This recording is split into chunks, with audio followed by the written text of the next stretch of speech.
Welcome back. Today we'll be practicing Ohyo Kumite number 8. Today, again, we've got Sensei Kerry Moore here to help me. Enjoy.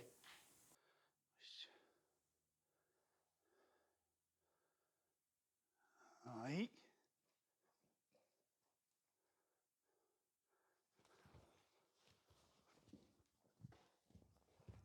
Aya!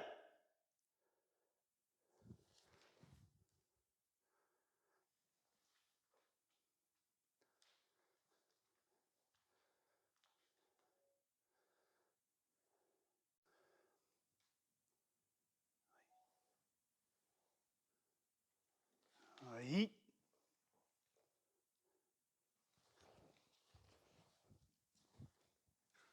Aya!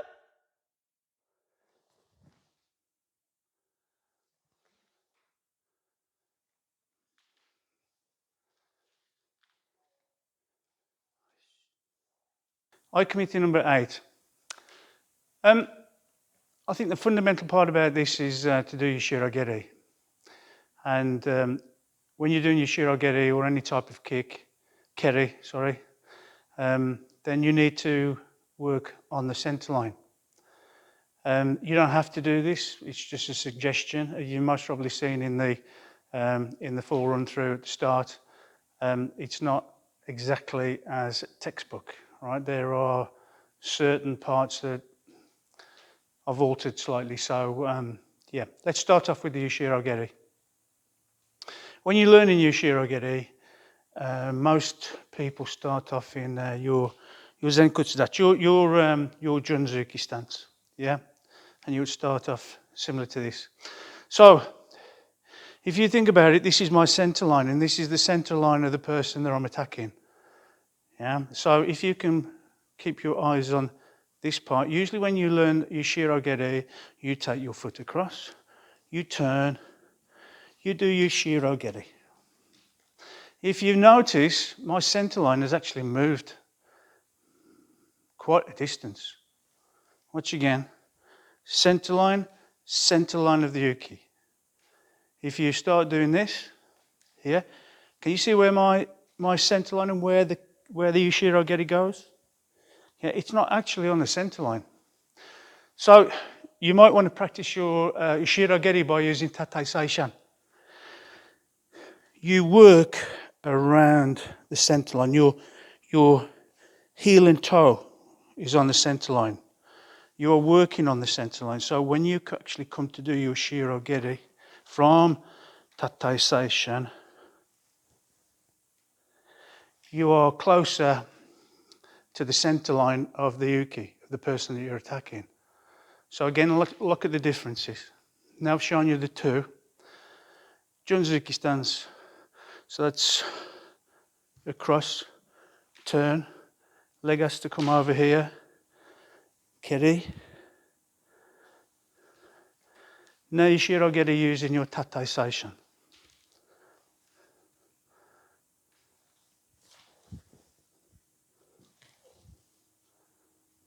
So two things. One, you keep your center. You keep your center. You're not having to move your center from here over here, which will affect your balance.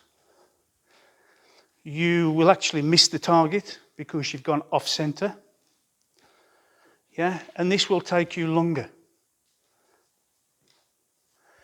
This actually telegraphs as well, tells the person exactly what you're doing. Moving. If you use tatai, then you keep your balance. You keep your center. And it's quicker. So just try it. Very difficult to work on tatai seishan, but if you do seishan kata, then you should be able to do tatai seishan. Tatai seishan is not just for seishan kata. Yeah, you can use all your keris. Yeah, from here for my geri. Not center line. You have to stand on one leg. Can you see how the center line has changed? So you need to understand your Tate Seishan and use it as often as you can. Not only for Kerrys, but Zukis as well. So that's the first item. Yep.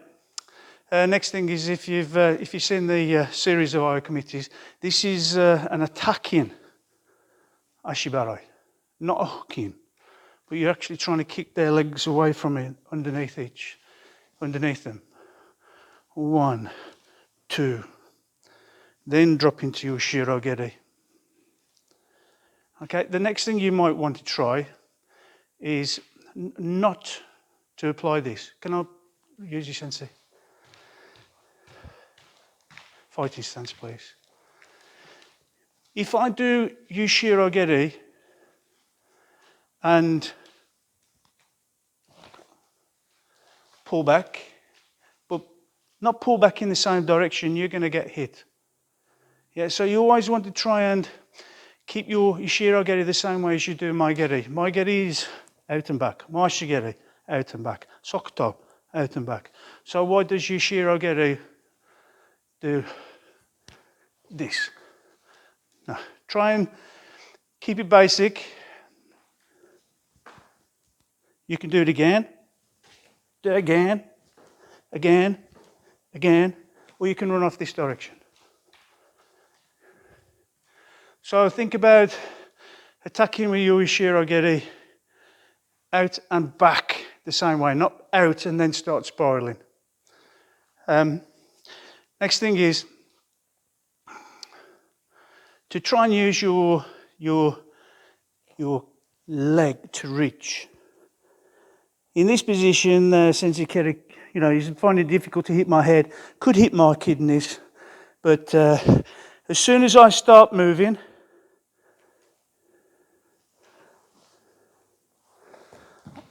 I start taking him, kazushi. So if we do it the other way. So ushiro-geri, drop the foot behind. You can pull, take, I can run off. Yeah, but as soon as I start moving forward, I don't just do this because I'm coming near. I start applying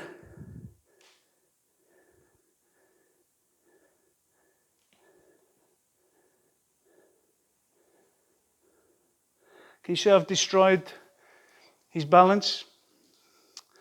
So, if we look at it, ushiro-geri, out. So if I think about Tate Seishan or a Junzuki stance, I am 1/3, 2/3 with my body. 1/3, 2/3. Now I'm covering, I'll go into shikidachi or kibidachi. I've started having the effect. Now I'm 50-50, half and half. Now I change again to 1/3, 2/3. And I've made that transition and I've taken Sensei Kerry's balance by just theoretically moving in and taking my weight forward and transferring the bend from here to both to just here and then out.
Ohyo No.8 is the last one in the Ohyo series.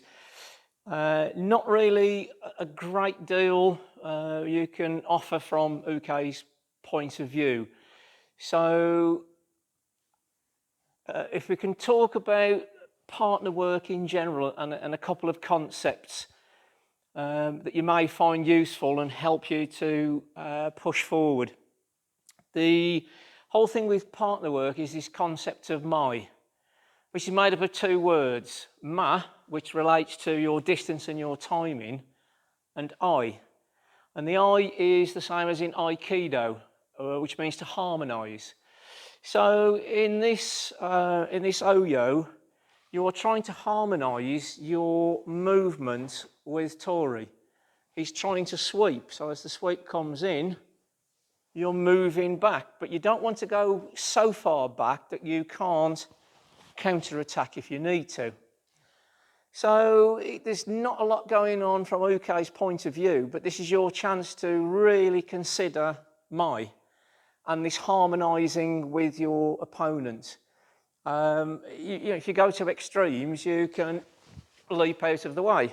So you've made a safe distance, but you've got no threat of counter-attack. If you're doing pad work with the partner, I see a lot of people doing pad work and they just walk backwards. Well, you're teaching yourself nothing. So if you're doing pad work, use it as a chance to use your stances, whether you're using Zenkutsu, whether you're using Yoko Seishan, whether you're using Tata Seishan. Use this as a chance to practice your stances going forwards, going backwards. And if you mix and match the stances, you'll change the distance, the mai, that your partner's working with. If you just go back in Zenkutsu, they get used to that distance. If all of a sudden you throw in a Yoko Seishan, the distance has changed. They have to change what they're doing. So this concept of mai, this distance timing and harmonising with your partner is quite a complex subject. And if you can mix and match your stances and distances and timing a little bit, it makes it more realistic. Real combat is chaotic. So if everything is formulaic, exactly the same stance all the while, you're not going to get a sense of that chaos. The other principle that you can be working on with your partner work is the concept of Shin, Gi, Tai. Shin, heart, spirit. If there's no focus, there's no intent in your attacks, then what has your partner got to work with? Gi is the technique. Is your technique as good as it can be? Is it as technically correct as it can be? And Tai relates to the body. As you gain more experience and your technique gets better, then your power will increase. So if you went and dropped a Ferrari engine in a Mini, it'd be great and very fast for a while, and then eventually the suspension and the brakes would give up because they were never designed for that level of power.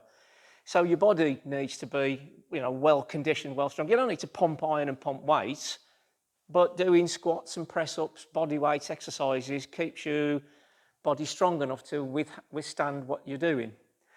On a hierarchy of things, Shin is probably the most important. You'll probably get more done with fierce spirit and fierce heart than you will with great technique but no spirit. So when you're working with your partner, yes, you're trying to achieve excellent technique and as good as you can be, but eventually you're going to need to put ferocious spirit into the training. That way, if you're under stress and pressure in a real combat situation, you've already experienced a little bit of ferocity and a little bit of power and a little bit of intent. But you need to make sure you both know what you're doing and where you are within the technique to do this. Don't just launch into it to somebody you've never trained with before and they're not ready for it. So going back to No.8, try and use your distance. You're not counter-attacking, but you might be thinking of counter-attacking. Sensei mentioned that if they just turn around and they bolt upright, then you can consider counter-attacking. So, Uke's point of view, it's a couple of steps back, but it's your chance to work on your stances, work on your distance and timing, and just because you're not counter-attacking doesn't mean you're not thinking about it. And eventually you need to start putting some kime, some shin, some focus, some intent into this, try and make it as realistic as possible. Conclusion. What does Ohyo Kumite No.8 tell us or teach us? What you're actually doing is taking what I class as a defensive technique into an attacking technique. What does that mean, or what do I mean? Let's face it, how many times have you used ushiro-geri in a competition? Usually it's if you're under stress and you're going back and turning and they're coming still onto you, and it's more of a defensive technique. I think in my whole lifetime I've only ever seen 2 people who actually used ushiro-geri as an attacking technique. And they're both from Temple Karate Club here in Birmingham. And I was totally amazed. One was Sensei Vickerman, and the other one was Humphrey Arnett, who's actually used the ushiro-geri as a scoring technique and scored. And I couldn't believe my eyes when I saw them. So yes, it can be used as an attacking technique. This change your theory. Instead of a defensive attacking, so you neutralize it. So you don't think of it as a defensive attack or an attacking attack. You just use it when you think the time is right for that technique. Also distance. Sensei Kerry's just talked about but my distance as well while it's happening. So if you need to make distance, obviously on the first one it's Surikami Ashibarai. So then, judging where they are, you can either shorten your Ashibarai or when you drop, or you can reach forward a small Okuriashi. If they've gone too far back, then you can do Okuriashi ushiro-geri. So try and vary the distances so you can practice your ushiro-geri at different distances. So even if it comes to the end and they are too close, then come back. Judge your distance. Let your brain sort out where your foot needs to be. Yeah. When you do your ushiro-geri, then think about where you need to be. Whether it's going to be defensive or attacking, use your arms, use your legs. Try and use every part of your body to disrupt them. To use your legs and your arms, your irimi moving in, but backwards, sideways, forwards. So you're transitioning from one stance into another. Jun, central, forward. And just by doing that move, you can see how your body weight transfers. And theoretically, you then Yuzuki. So there's a lot, even though it's a short technique, there's lots of information in there. There's lots of things you can experiment with. But if you're a purist and you want to carry on doing the traditional way of doing Ohyo Kumites, then that's fine. If it works for you, brilliant. Okay, but enjoy practicing it. Enjoy being with your partner. Hi. So that concludes the Ohyo series. We hope you've enjoyed them. Sensei has offered a fresh pair of eyes and many years of training experience to how we used to do them back in the day. Things evolve, things change, and things can hopefully get better. So if you found something useful or exciting or new in this and it can move your training on a little bit, fantastic.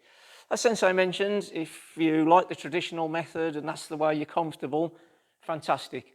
So hopefully a little bit of something for everyone within this series. If you've got requests for anything you'd like to see covered, any other training topics, any katas, wazas, anything like that, please leave a comment or go to the webpage and add comments there, and we can look at bringing that information to you and developing a whole new series. So if you've enjoyed this, please like. If you can subscribe, that's a great help for the channel. And if you can share this around the karate community, better still. So look forward to seeing you in the future.